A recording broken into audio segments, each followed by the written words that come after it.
नमस्कार दोस्तों। आज मैं आपको कुछ ऐसे पॉइंट्स बताने वाला हूं सुशांत सिंह राजपूत मामले में, जो कि कहीं ना कहीं इस बात की एक सबूत, एक इशारा करते हैं कि इनके साथ बहुत ही गलत हुआ और इस मामले में जो जांच एजेंसियों की जो भूमिका है वो अच्छी नहीं है। हम तो उम्मीद करते हैं कि इस मामले में सीबीआई, जो कि भारत की सबसे बड़ी जांच एजेंसी है और उस पर पूरे भारत के लोगों का विश्वास है, उस विश्वास को बनाए रखने के लिए सीबीआई सुशांत सिंह राजपूत के फैंस को, पूरी दुनिया को, पूरे भारत को कुछ ऐसा स्टेप दिखाए, कुछ ऐसा स्टेप बताए कि वो विश्वास बना रहे।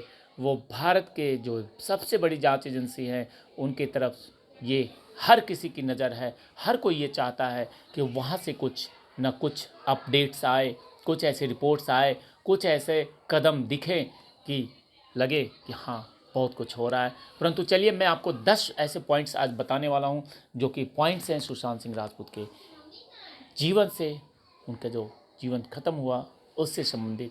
क्योंकि जब उनके निधन के बाद बहुत सारी बातें होते रही और इतने समय बीतने के बावजूद भी अभी तक गुत्थी सुलझी नहीं है। सीबीआई, ईडी, एनसीबी जैसे देश की सबसे बड़ी जांच एजेंसियां इस मामले की तफ्तीश में जुटी हुई हैं। सुशांत के जीवन के हर एक पहलू को खंगाला जा रहा है। एजेंसियां अपना काम कर रही है पूरे लगन से, जोर शोर से। और लेकिन 10 कुछ ऐसे पॉइंट्स हैं कि जिसमें एक बड़ा पॉइंट है कि सुशांत के साथ नेपोटिज्म हुआ। बहुत बड़ा पॉइंट्स है कि बॉलीवुड के अंदर ये चीज़ें होते रहती है। और क्या सुशांत की मौत पैसों के लिए हुई? क्या रिया चक्रवर्ती, सौभिक चक्रवर्ती और उनके परिवार ने जिस प्रकार से कंपनी बना करके पैसे ट्रांसफ़र करा लिए, ये एक बड़ा पॉइंट्स है इस मामले की। इस पॉइंट्स पे बहुत गंभीर तरीके से जांच होनी चाहिए। ड्रग्स मामला तो सामने आ ही गया है क्योंकि इनके जीवन में ड्रग्स कनेक्शन जिस प्रकार से सामने आया, और सिद्धार्थ पिठानी और रिया चक्रवर्ती इस मामले में जेल में भी बंद रहे। सिद्धार्थ तो अभी तक जेल में बंद है और इस मामले में अभी तक बहुत कुछ ड्रग्स के एंगल में ही सामने आया है। तो ये बड़ा बड़ा एक पॉइंट्स है, ड्रग्स एंगल।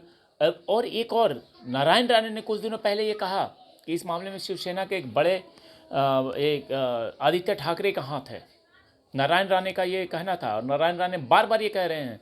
तो ये गंभीर विषय है। मैं इस विषय में इतना ही कहूँगा कि हर विषय के ऊपर अच्छे तरीके से जांच होनी चाहिए। यहाँ तक कि मुंबई पुलिस की जो जांच थी उस पर भी सवाल उठ रहे थे, तो उसको भी देखना पड़ेगा कि मुंबई पुलिस ने जिस प्रकार से इस मामले को रफा दफा करने की कोशिश करी, तो इस मामले को भी सीबीआई को देखना चाहिए। और सीबीआई, सबसे बड़ा सवाल तो अब सीबीआई के ऊपर है कि सीबीआई अभी तक इस मामले में कहाँ तक पहुँची है, क्या जांच की है, ये हर कोई पूछ रहा है। देश का प्रत्येक नागरिक पूछ रहा है कि आखिर वास्तव में हुआ क्या, सीबीआई के जांच में निकल करके सामने आया क्या। क्योंकि जिस प्रकार से ये मामला चल रहा है उससे तो यही लग रहा है कि अब बहुत लोग निराश हो चुके हैं। परंतु हमें जानते हैं, हम सुशांत के फ़ैन, हम सब लोग जानते हैं कि हमें निराश होने की ज़रूरत नहीं है। हमें लगातार लड़ते रहने की ज़रूरत है। और रोज़ाना मैं लगातार आपके साथ खड़ा हूँ, लगातार बातें करता रहूँगा और लगातार इस मामले में जब तक न्याय नहीं मिलता है हम लगातार बोलते रहेंगे। जय हिंद, जय भारत।